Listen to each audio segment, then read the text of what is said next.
Welcome everybody to Be Wide in the Middle, your home for all things racing, with of course me, Tom Stanley, and my man Keith Bradley. Keith, how's it going? What is going on? First off, I want to start off by giving you a big birthday shout out, my dude. Thank you very much. Appreciate it. The big 40. I cannot believe I'm 40 years old. It's freaking. God damn, you're getting old. I know, dude. It's crazy. It's so nuts, and I don't.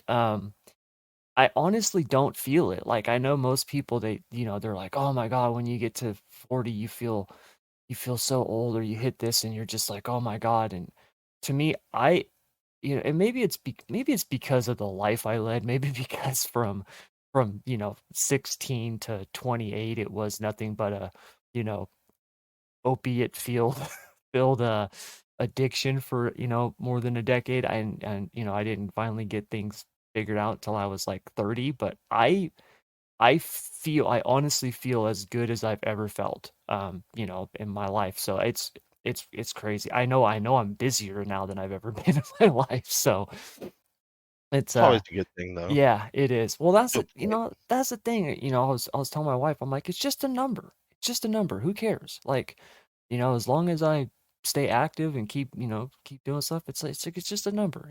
So.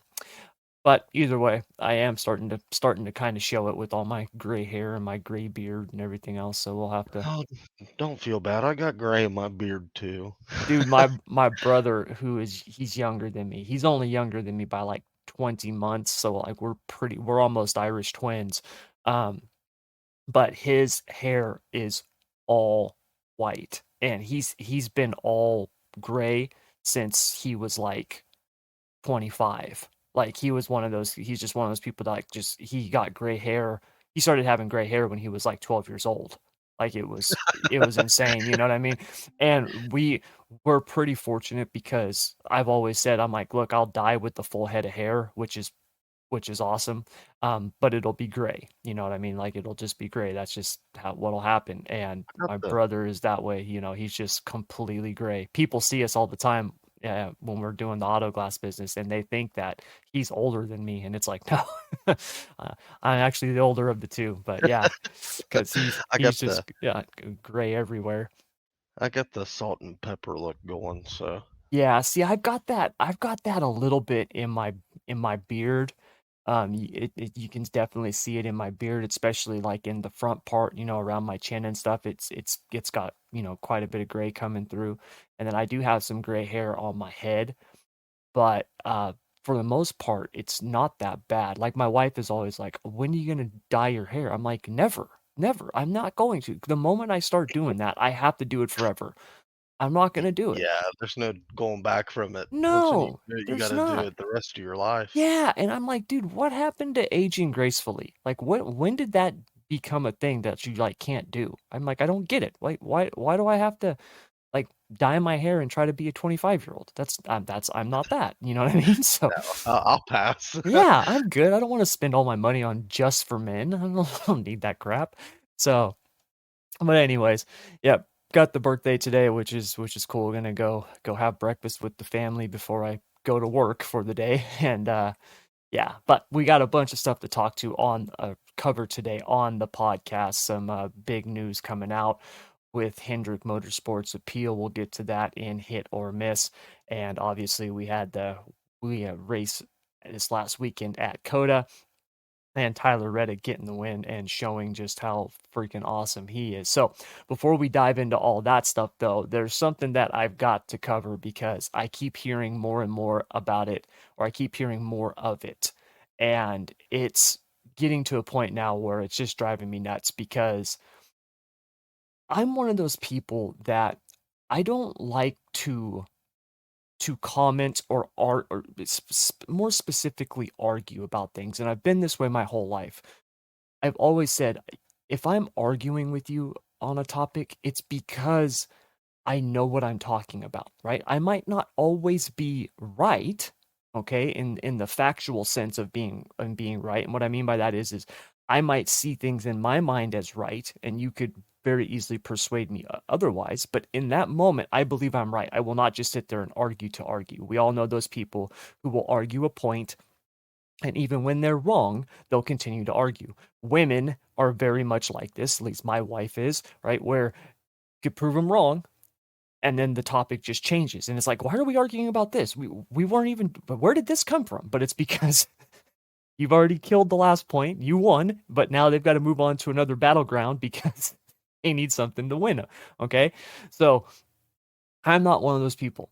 But lately I have seen more and more and more of these what I call Fairweather F1 fans commenting about NASCAR, and they don't know what the hell they're talking about. Not only that, they're making stupid comments.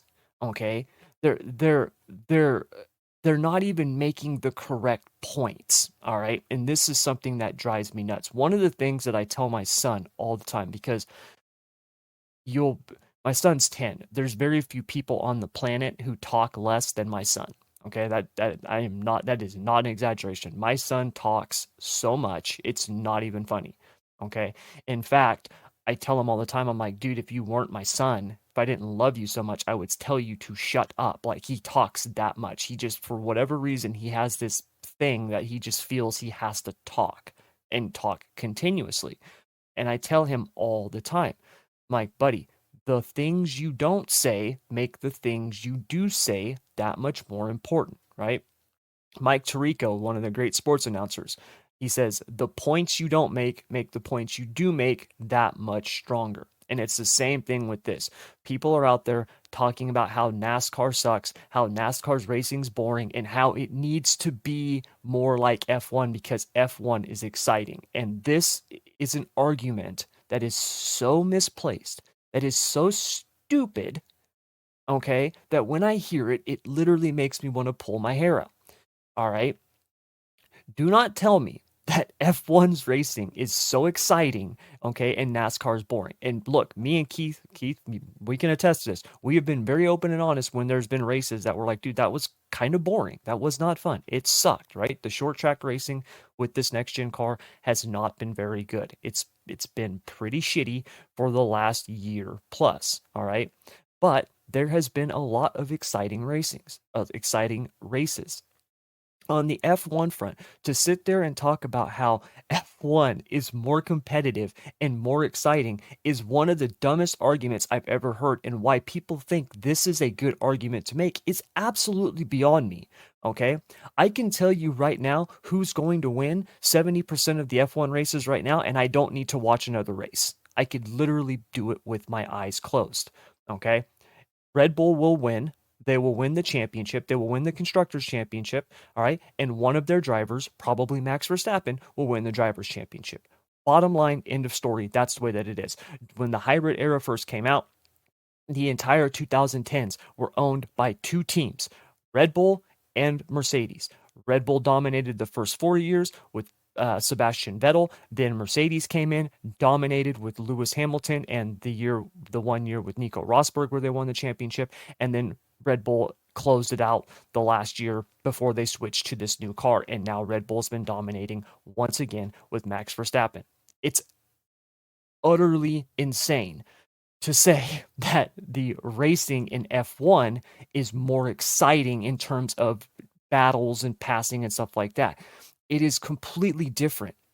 And if you're going to make an argument like that, at least make it from a grounds of understanding. I have been very open and honest about the fact that I think, and Keith, we've talked about this, that Formula One show, Drive to Survive, is the greatest marketing that I've ever seen for anything. Okay. I've spent the last decade of my life intensely studying, implementing, using things in not only my business, but also learning in terms of marketing, sales, influence, persuasion, psychology, behavioral economics, all of that stuff. I've studied it intensely and I use it every single day. Okay. So I'm not an expert on this, but I'm pretty damn good with it. All right. I understand it better than most people do.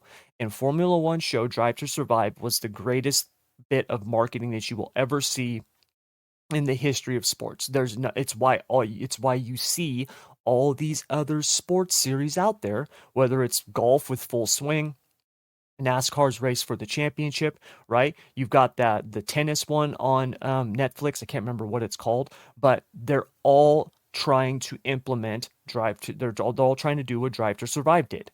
Okay. And Drive to Survive was genius because it introduced America to these drivers. You got invested into the people, the characters, and that's what makes F1 so great when you actually know these people, because before you know them, they're just these guys who are in these incredible pieces of machinery, right? That's the way most Americans saw it. And most Americans looked at it as basically what it was for years and years and years. It's like, oh, so you mean that this Lewis Hamilton guy just wins every race by 20 seconds and the rest of the field's battling for third place? Like, wow, that's entertaining, right? That is still it's still the same, right? F1 is still the same. It's still doing the same thing, right? Sergio Perez dominated last week at Saudi Arabia, right? Max Verstappen came from 15th to finish second.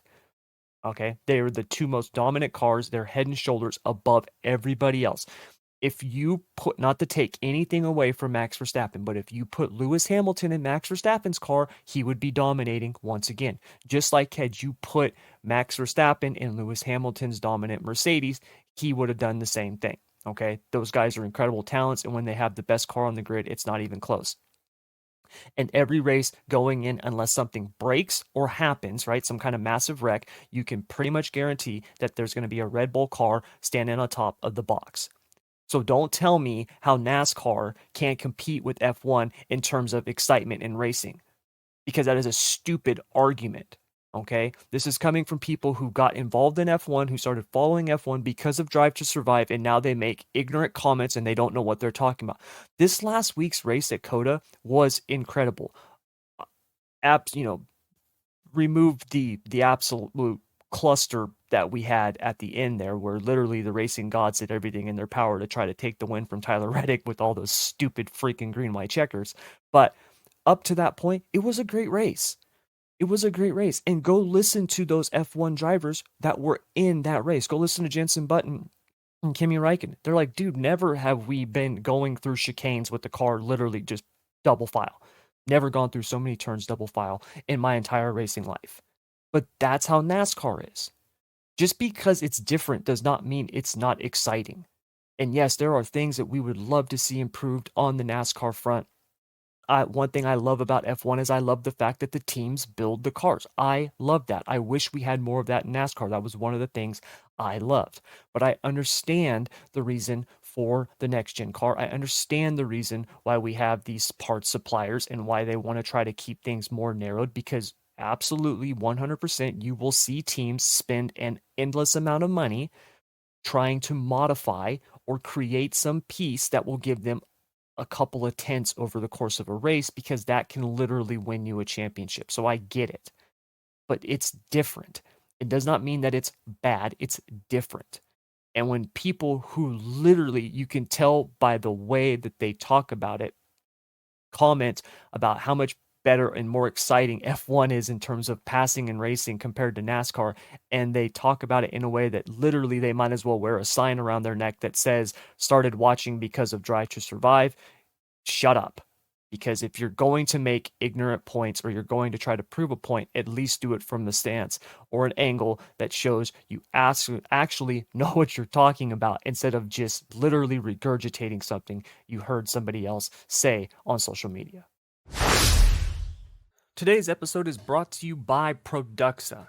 Look, you guys, when it comes to protecting and adding a mirror-like shine to your surfaces, you pretty much have two options. You can go with one of those low, quality products out there. Do the old school, like my parents used to do, use the old dish soap to wash your car, or you can go with Produxa. You guys, I've personally used this stuff and it works incredible, man. Whether it's their ceramic coating, their wash, their tire shine, and it not only looks great, but it's super easy to use. I mean, my 10-year-old son was helping me use this stuff, and we used it on my daughter's car, and the car literally looked new. And my daughter's 17, so you can imagine that the car did not look new before we washed it. So if you want to actually give your car a mirror-like shine while in the process protecting it, head over to produxa.com or the link down in the description below and check out their full line of products today. I can promise you, you will love them. All right, so now that we got the ranting out of the way, but Keith, I don't know where you stand on that, but that stuff drives me nuts, man. Have you been hearing that crap everywhere? It seems like I've been hearing more and more of it lately on social media. Yeah, and I'm confused because you can go on YouTube and you can find more exciting NASCAR finishes than you can F1 finishes. Well, That's just me. yeah, I but not mean, only that, look at the championships and the points battles and stuff like that. yeah. Well, and since the playoffs has been implemented into NASCAR, I think it's only gotten more exciting. Yeah, well, and not only that, but even if you look at it before the playoffs, right? You could go through, and if we look at, let's say, the modern era, right? Because obviously you can go back pre-modern era and you can find some seasons where Richard Petty was winning like 50% of the races. But, you look at the modern era, you don't have a dominant season by a driver every single year, right? It's not like that, right? You think back and like, 1998, right, which was literally like at the probably apex mountain of my NASCAR fandom. And Jeff Gordon dominated that season, right? Mark Martin had one of the greatest seasons. This is probably his greatest racing season ever, and he finished second in the points because Jeff Gordon was so dominant. But that's not a yearly occurrence, right? We had Kyle Larson a few years ago win, what was it, 10 races and the championship. But that's not an every year thing. Go back and look at the championships that Jimmy Johnson won.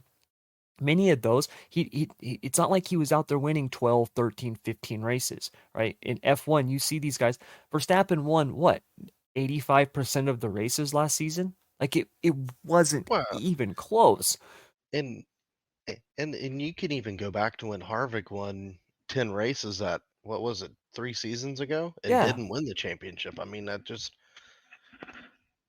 I don't know. I yeah, just I yeah, I I, I can't think or even come to terms to think that F1 is more exciting than the stock car racing we have in the States. yeah.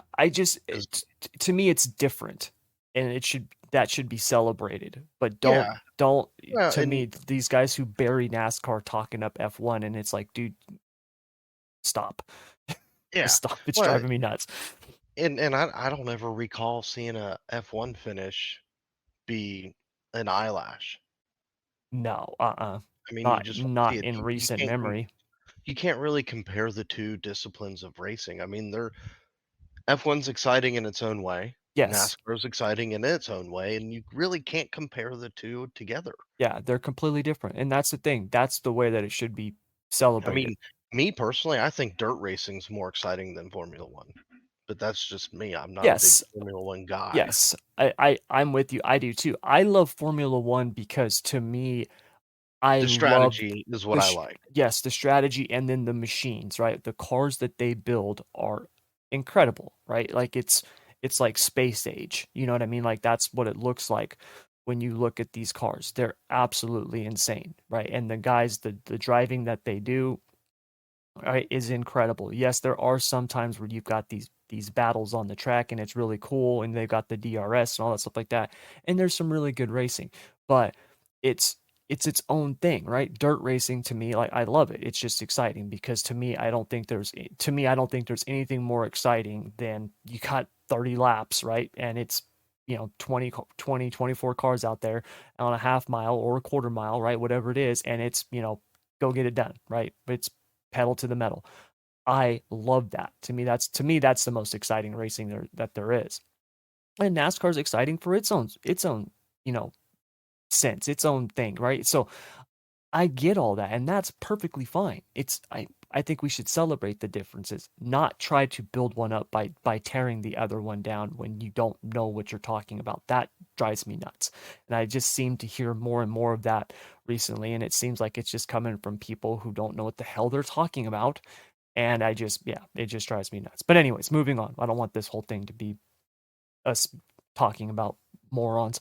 Um, it is time for hit or miss, and we've got a bunch of topics to cover today. We do got some COTA stuff to cover. Obviously, we've got the Hendrick penalty appeal to cover. But before we get to those things. First up is dirt racing because it has been uh it's been kind of hit or miss itself. So, Keith, the major dirt racing tours should look to push back the start of their seasons to avoid this massive lull between February and April. Hit or miss the mark.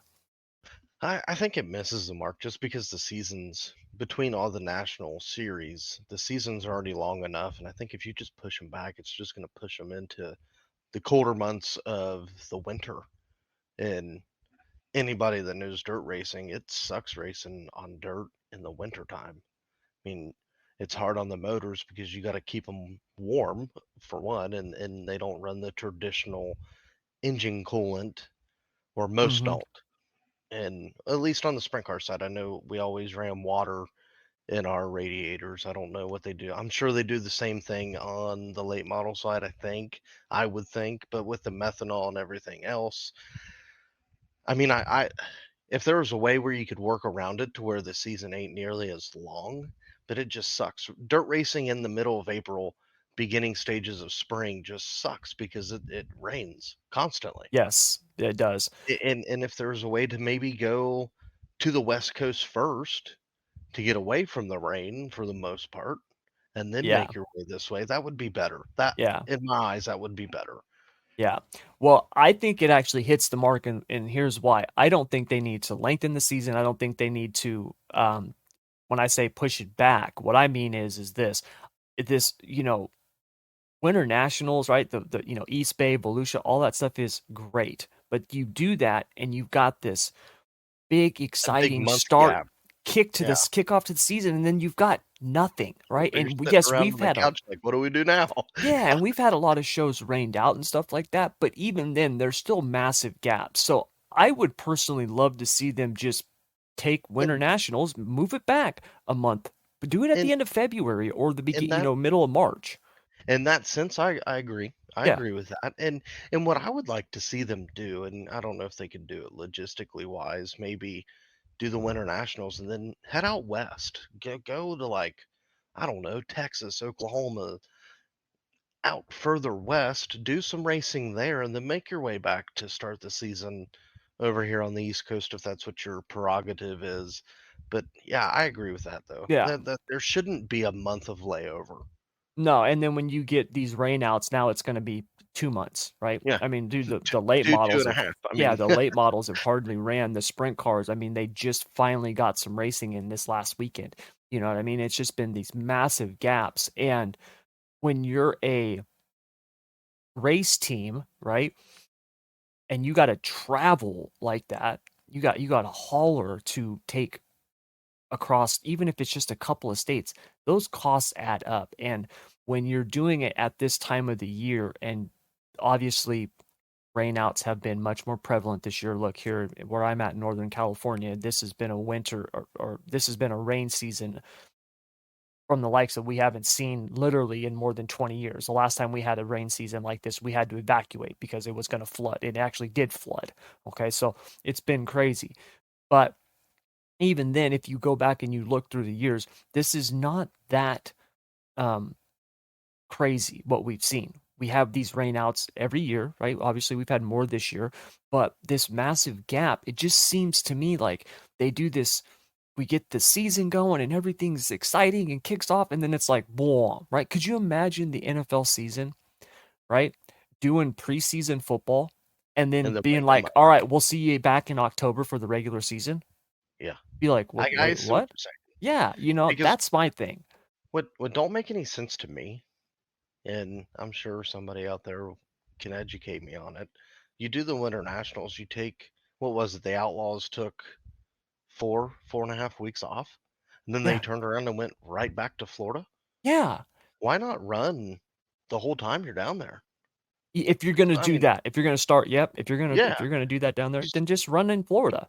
you could go to East Bay, you could go to Bubba Raceway Park, you could run a couple more nights at Volusia. I mean, yeah, Mm-hmm. it'd be hard on the cars because it's a big ass racetrack, but there's more dirt tracks around the Florida area than where they're running now. I Yeah, mean, they could venture on over to where they race this weekend, Mhm.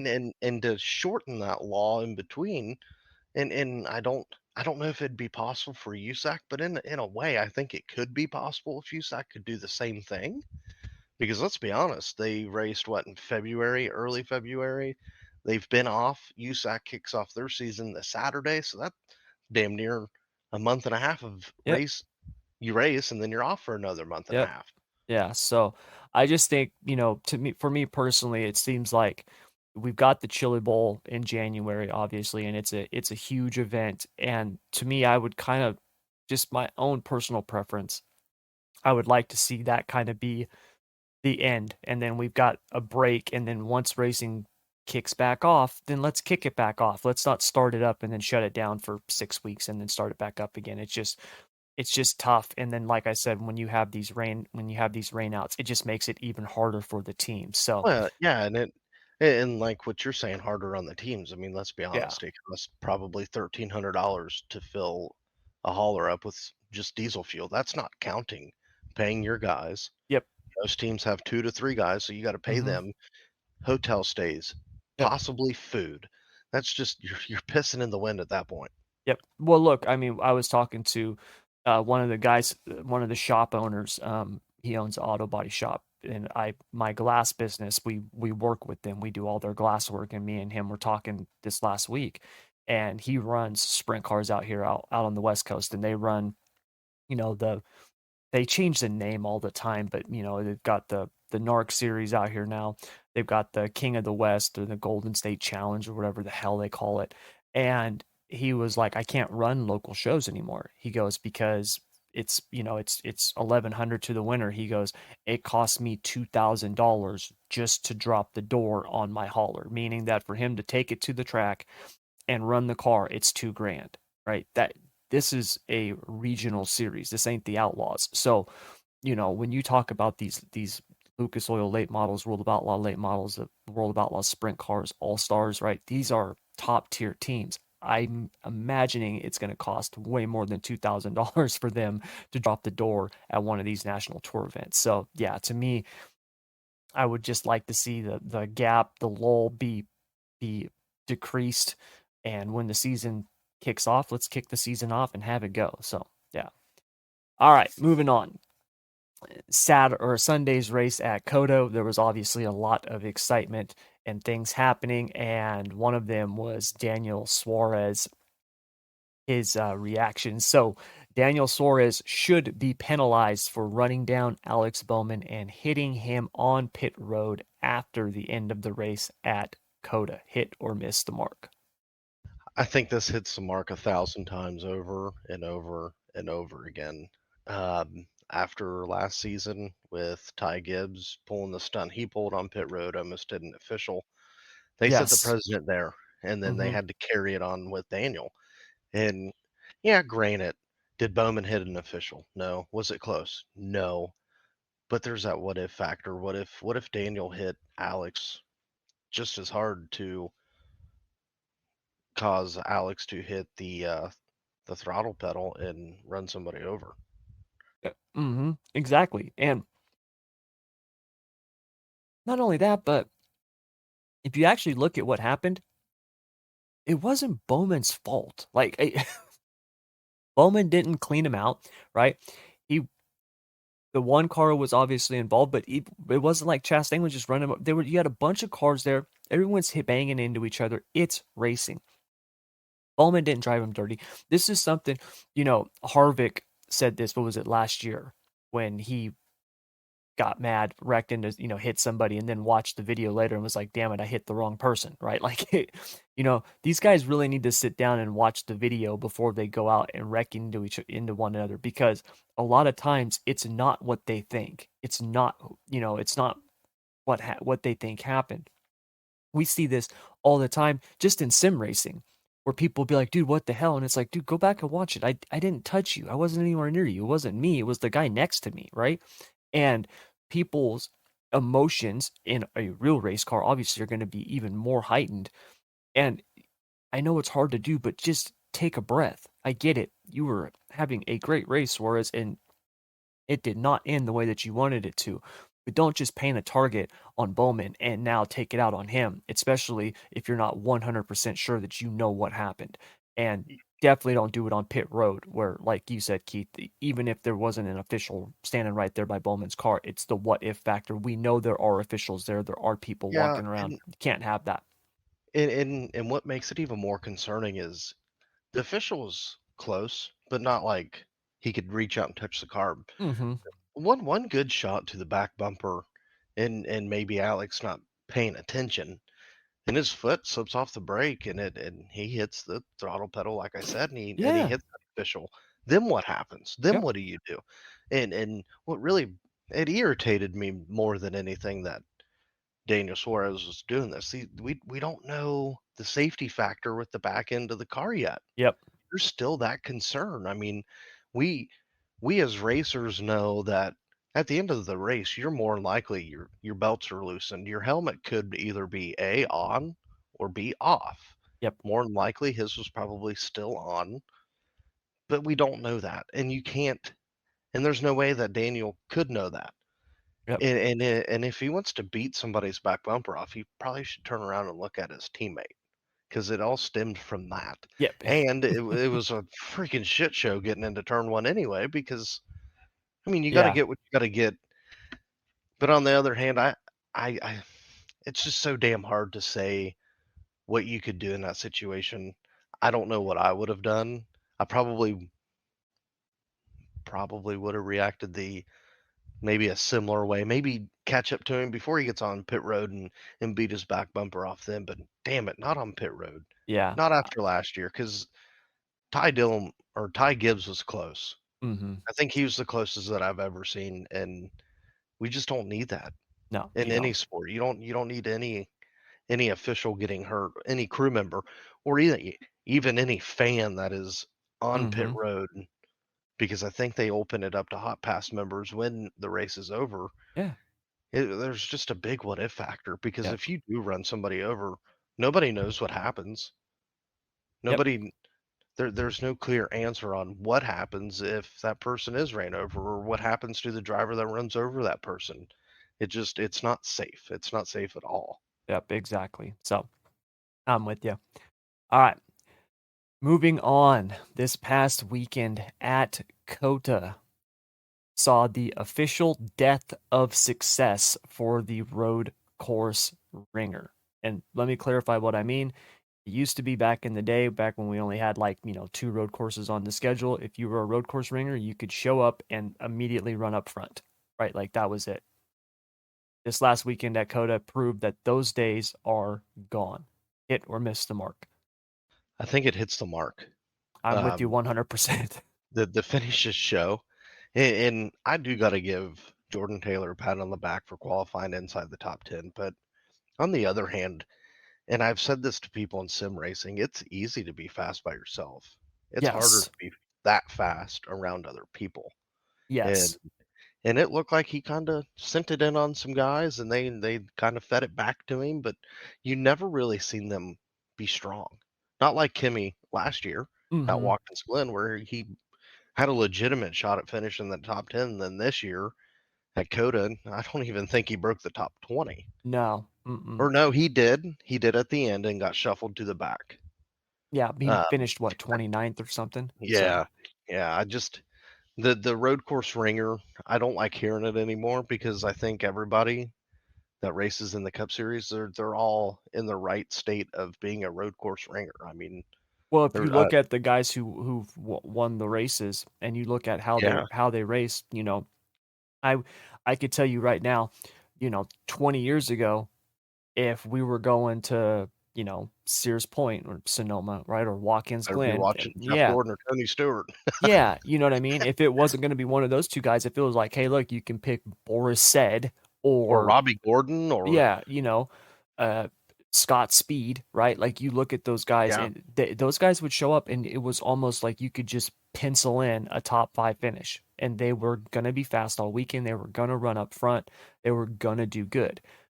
Now, that's not the case, and part of it is because of the type of racing that we've seen in the Cup Series now, right? We can talk about the lack of respect and the lack of give and take and all that stuff like that. But at the end of the day, because it is so hard to pass now and racing is so difficult, you can't just give room and be like, I'll get that guy back in a few laps. Those days are gone, even on the road courses. So now when you have these guys coming in, right? Jensen Button said it best. He's never gone through so many turns too wide before because you don't do that in Formula One. You don't do that in Formula One. You can't do that in Formula One. You don't go through the chicanes double file because No. someone's jumping a wheel and going for a ride, right? You can't do that. Cup And, Series, you do that all the time. and what I found interesting in with what Button said, he said after the end of the race that he felt like he ran a whole F1 season in one race. Yes. That Yep. is wild to me to think, Mm-hmm. but I think the road course ringer, at least in the Cup Series, Yes. is dead Yep. because AJ Allmendinger is proving that the road course ringer stuff is still true in the Xfinity Series side, Yeah. Yeah. and He's incredible. and maybe if them guys went down and ran in the lower series, maybe it could spark the road course ringer thing back. I mean, I could be dead ass wrong too, but I think it's a dead subject in the Cup Series. Well, I hate to say it, but it really is, it is and it has because been for yeah. years. Yeah, it is because the road courses are very prevalent now, right? What do we have? 5 or 6 of them on the schedule this Yeah. year? We have Well, there's one of them in the playoffs. It used to be and Sonoma, Watkins Glen. That was it. There was 2. and and now that there's so many road courses on the schedule, I think teams are focusing more on the road Oh, course programs. absolutely. I mean, They've got to. yeah, and more so now the last couple years than years past. But even then, I don't remember other than Kimmy running strong at Watkins Glen, a ringer coming in and running really good. I Not mean, in a long outside of the time. AJ Allmendinger, but you can't really count him because he's ran full He's seasons. Yeah, he's been in the Xfinity He's a season veteran series and in both Cup Series. series. Yeah, yeah. Yeah. He's So been around, so you can't even count him anymore. So, yeah, yeah. No, I'm with you. All right, next. Tyler Reddick's win at COTA this last Sunday shows that he is the best road racer in the Cup Series. Hit or miss the mark. I think it hits the mark. I mean, if you go back the last season to now, I think that's a pretty good statement to say. I mean, Mm-hmm. he was strong at RCR last year at the road courses, and he carried that momentum over to 2311. I didn't expect him to be that strong. Like I was like, damn, I did not see this coming. Him and William Byron both, and it don't surprise me none because I think he is one of the better. Him and Chase Elliott, Yep. Kyle Larson, those guys you could put in a group of their own of being some of the strongest road course racers. Now there's Mm-hmm. some other veterans that are solid that I Yes. wouldn't count out, but with the new car, maybe count them out a little more because you can't pass with this new car. You just can't unless you move them. But yeah, I Tyler Reddick's the best so far. I'm with you. It would be hard pressed for me to pick another driver over him at a road course right now, with the exception of maybe Chase Elliott. Yeah, I think Chase is really, really good as well. But I mean yeah, and you can even, you listen to Denny Hamlin talk about Tyler that's Reddick, what I was right? just gonna mention. Watching him in the simulator and him just being like, dude, this kid's at How's another he so level. fast? Yeah, Yeah, exactly. So that's I think Reddick has definitely shown it on the track, and for him to come over and get a win this fast at 2311 in that car at COTA, and he was the class of the field, right? Barring some kind of, him just getting ran over on a restart or something at the end of hey, that they race. tried. They They did. sure tried. They did, but I actually went back and I watched the if you go to like the NASCAR.com, you can pick different drivers and ride along in their car, Yeah. and they have different camera angles and stuff. Well, Kyle Busch's was from essentially like the passenger seat looking out his windshield. And every single restart, Reddick was gone. He was gone. And keep in mind, Kyle Busch is a good road racer. he's he's a very good He's one of the driver. better ones, I Yeah. would definitely say that. Yeah, Yeah. and Reddick was gone. He was on another level. So yeah, And and he's in a class by himself. from what I noticed just from watching it, it looked like Tyler Reddick could just dive it in deeper and break later, more so Yes, than anybody else. As a fan, it was impressive to sit back and watch. Like, holy crap! it was. It was. And the crazy thing is he's still really young. He's only going to get better. Hey, you think that was a big FU moment to RCR because he beat his old Yeah, car? probably. But, I understand the Tyler Reddick RCR dynamic. Um and it sucks that everything went down the way that it did because of the fact that, Kurt Busch got hurt, and obviously this year would obviously be a very difficult year for Tyler Reddick and RCR if he was still there. But I do have to say, I think both teams got a win, right? In terms of, the next couple of years, they're both in a Yeah, very good spot. and in that same sense, you replaced an A class driver with an A class driver. Yes. You didn't Hmm. get any worse. If anything, both teams got better. Yes. I actually think that RCR, because as good as Tyler Reddick is, I still think Kyle Busch is better at this point. Yeah, So I think they have a better chance at a championship right now with Busch. and not to get off subject, but yeah, I was about to say that same exact thing. I think Kyle Busch brings RCR back to where RCR was at when Kevin Harvick was there, Yes. That they can and legitimately that's what compete for RCR needs. championships. Yes. Absolutely. All right. Last but not least, our final hit or miss. The appeals panel made the right decision by giving Hendrick Motorsports their points back from the L2 penalty they received for altering their louvers. Hit or miss the mark? It hits the mark. No, I'm just kidding. It fucking misses the mark. I was so mad when I seen that they overturned it because here's my thing on it, and I bit my tongue in a group chat that I'm in. There was a comment that was said, well, they were still penalized for it. They just got their points back. Well, that's bullshit in my mind because That's the our most important part of the penalty. yes, RFK didn't when they tried appealing it. They didn't win the appeal at No. all. And the argument was, well, RFK tried racing with it and Hendrick didn't. Well, how the hell do you think Hendrick was caught? Yes, they had him on the car. They were on the car. They were unapproved. That's something you can't adjust on this new car. Yes. You can't go out and you can't just start fiddling with the car like you could 2 years ago. For them to turn this peel back around and give them the points back, it just shows how inconsistent NASCAR is. Well, And hold on. We got to clarify this because people need to understand this. This is a third party. The panel does not work for yep, NASCAR. The appeals panel yep, does not work for NASCAR. So NASCAR doesn't want this overturned. This is the last thing NASCAR wants. yeah, absolutely, Yes. 100%. Yes. And what blows my mind is you have a former race car driver, Bill Lester, on the appeals panel. I don't understand how you could turn around and say, nah, they're good. There's nothing wrong with it. Yeah. The part was a third party part also. Once when the louvers are on the car, they're on the car. You can't do even then, before they're on the car, you can't do nothing to them. They have to stay at spec. Now you can work inside the gray area.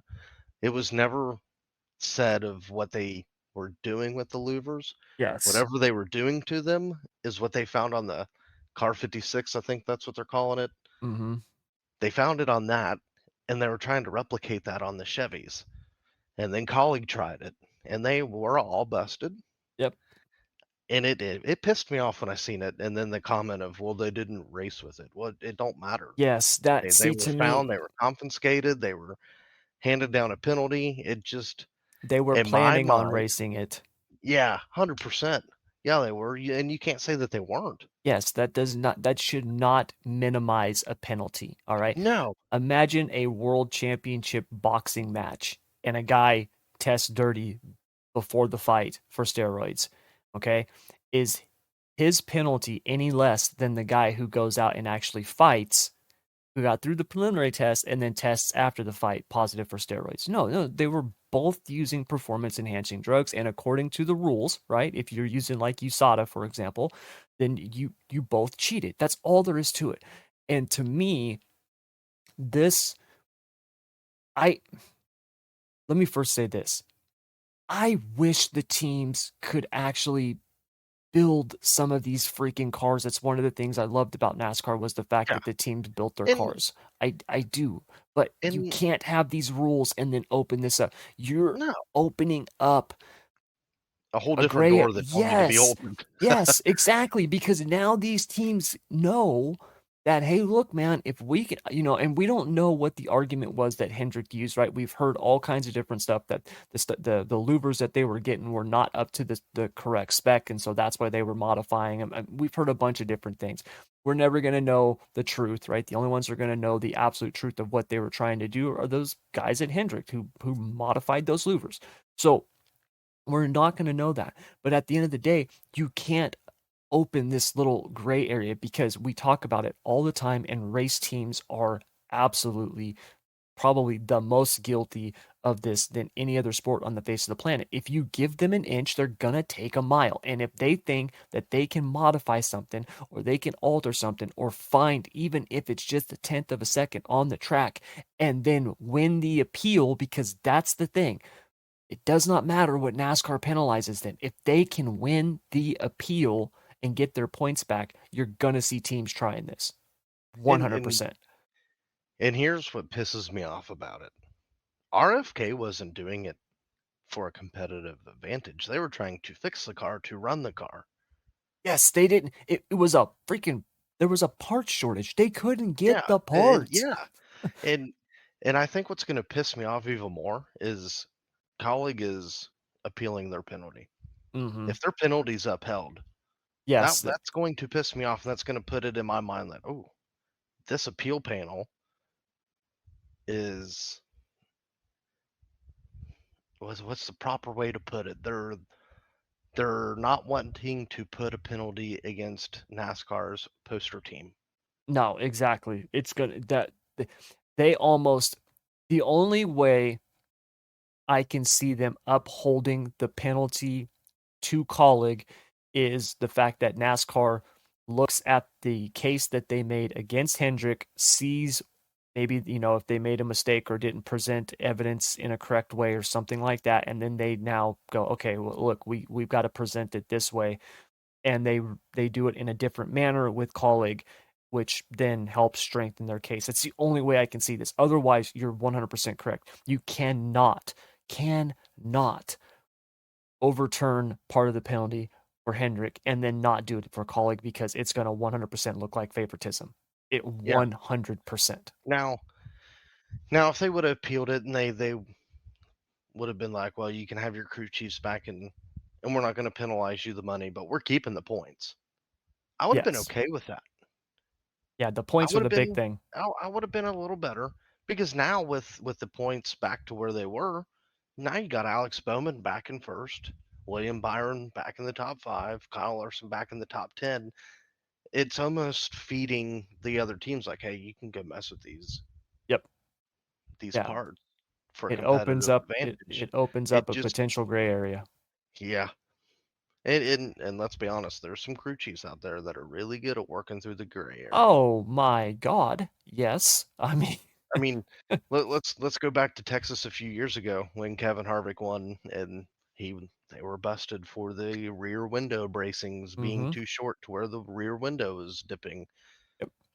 I mean, it's There's not a good all look. No, it's not. It's not a good look at all. So yeah, it's going to be interesting to see what happens with Colleague's appeal and what happens with this moving forward. I'm really hoping that this does not open up Pandora's box when it comes to this stuff, because, and look, like I said, I'm the first one. I wish the teams could build more stuff on these cars. I really do.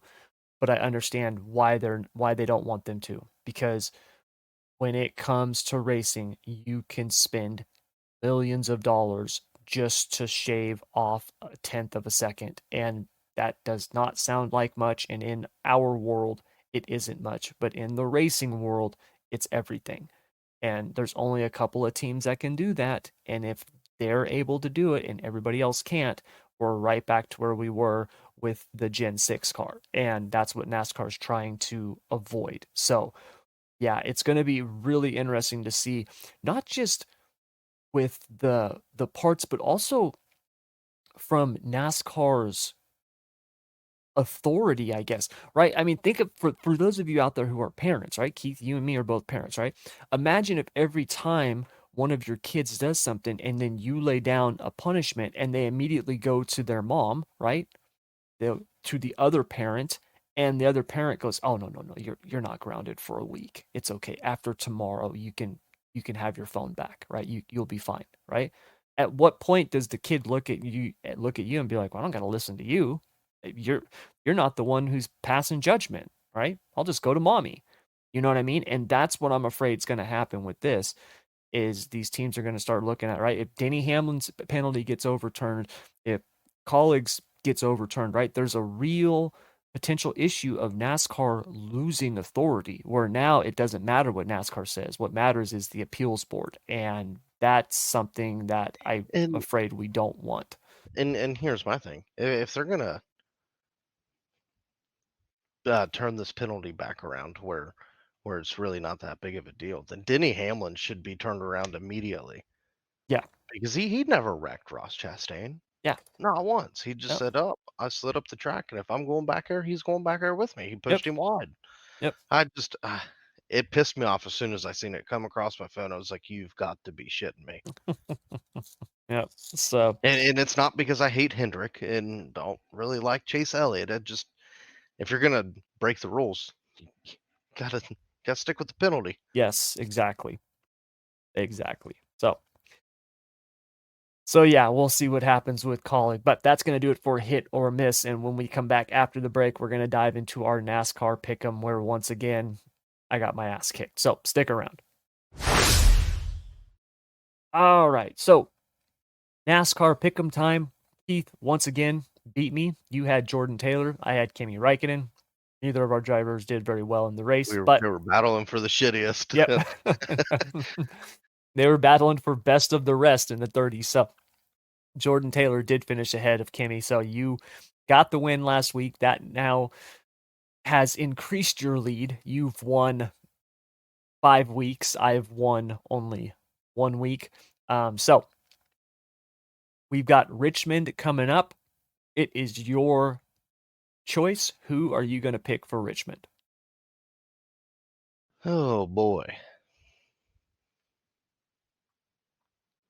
I'm gonna go with Christopher Bell if I That haven't already picked him. you have not picked him, That's who I'm gonna go with. but that is a good choice. The other guy I wanted to pick, I used him at Phoenix, so I mean, sorry, Kevin, I can't use you twice. Make the playoffs, and I'll pick you again. But no, Yeah. I got to go with Christopher Bell. He was really fast there, the fall race, and if he comes back like that, maybe he'll win this time. Yeah, he He did. better. I need 6 in a row now. Yeah, exactly. Odd numbers suck. Yeah, he definitely ran well there last year. I mean, he just yeah, he that's a good pick, man. He's Christopher Bell's a rare talent. I think he gets slept on a lot I by a think he lot of does people. too. I think he Um, does too. for some reason, I just got it stuck in my mind that he's going to be the odd man out at JGR for whatever reason, which sucks because I think he's really good. I think Christopher Bell is an incredible talent. I really do. Um, I when you talk about all-around drivers, I would put him on that Kyle Larson level. I really would, right? I mean, he might not have the NASCAR Cup success that Larson has, but you could Drivability, they're even. you could put those guys in anything, and I mean, it's going to be a coin toss between who wins, right? So, yeah, I think that's a good pick. I was really been hoping Bell would have had a better. I was hoping he was going to have a better start to the season because obviously last year he came on really strong at the end there and was making it through the playoffs there with those late round heroics and winning the race. But yeah, I think that's a good pick. Hopefully hopefully he'll have a good run at Richmond. All right, so I can't wait to see I which way you go with this. I'm so torn on who I want to pick, man. I'm so torn on who I want to It's so pick. tough because if you use somebody early, I it's know like, it well, fuck, I sucks. should have just waited. Yeah, it sucks. So, um, I would actually, I would like to pick William Byron, but I'm not going to because I don't want to pick one of the Hendrick guys while they don't have their crew chief. Not to Yeah, not to downplay the guys who are filling in right now, but I do but think that that's a big key factor though that it's a people huge overlook. factor. It's a huge factor. So, yeah, it's just I don't want to do that because I'm trying to save those guys for later. But oh my God, who am I gonna pick for Richmond, dude? Um, you know what? I'm gonna pick Denny Hamlin. I think Denny's gonna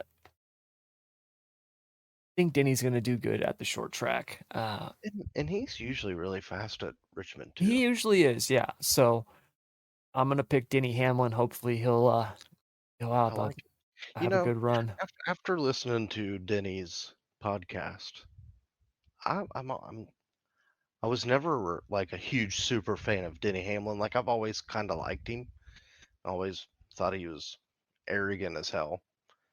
But after watching and listening to his podcast, I think I'm starting to turn into a big DH fan. I've I've always liked Denny Hamlin, man. He I just reminds me a lot of the modern Mark Martin yes, in multiple ways, I've and I think heard that's what's people kind of drawn me to him. yes, and I've heard people say that as like a bad thing, like it's a negative, right? Like, oh, you're the modern day Mark Martin. That is awesome, right? Like Yeah, I Mark understand Martin Mark was I the understand dude. yeah, I understand Mark Martin never won a championship because unfortunately he just happened to, be running during the in the dominance of Jeff in, Gordon and in probably the Ray strongest era Evernham, of yeah, NASCAR. of NASCAR. But I mean, there's very few drivers out there that if you had a lineup of people that you could pick, that Mark Martin's not at the top of that list. I mean, the guy And was incredible. he's still well respected in the garage Oh area. my God. When Kevin Harvey comes out and says, I sat down with Mark Martin and talked about retirement with him before I made my final decision. Yeah. I think that bodes well with the reputation of Mark Martin. Like it's not like saying, "Hey, no, you kind of suck. You're Mark Martin, and you No, never won yeah. a championship." Mark Martin's won a shitload of races. Yes. Mark Martin raced till what? He was 60 I mean, he was old. Yeah. and was still winning races. Yep.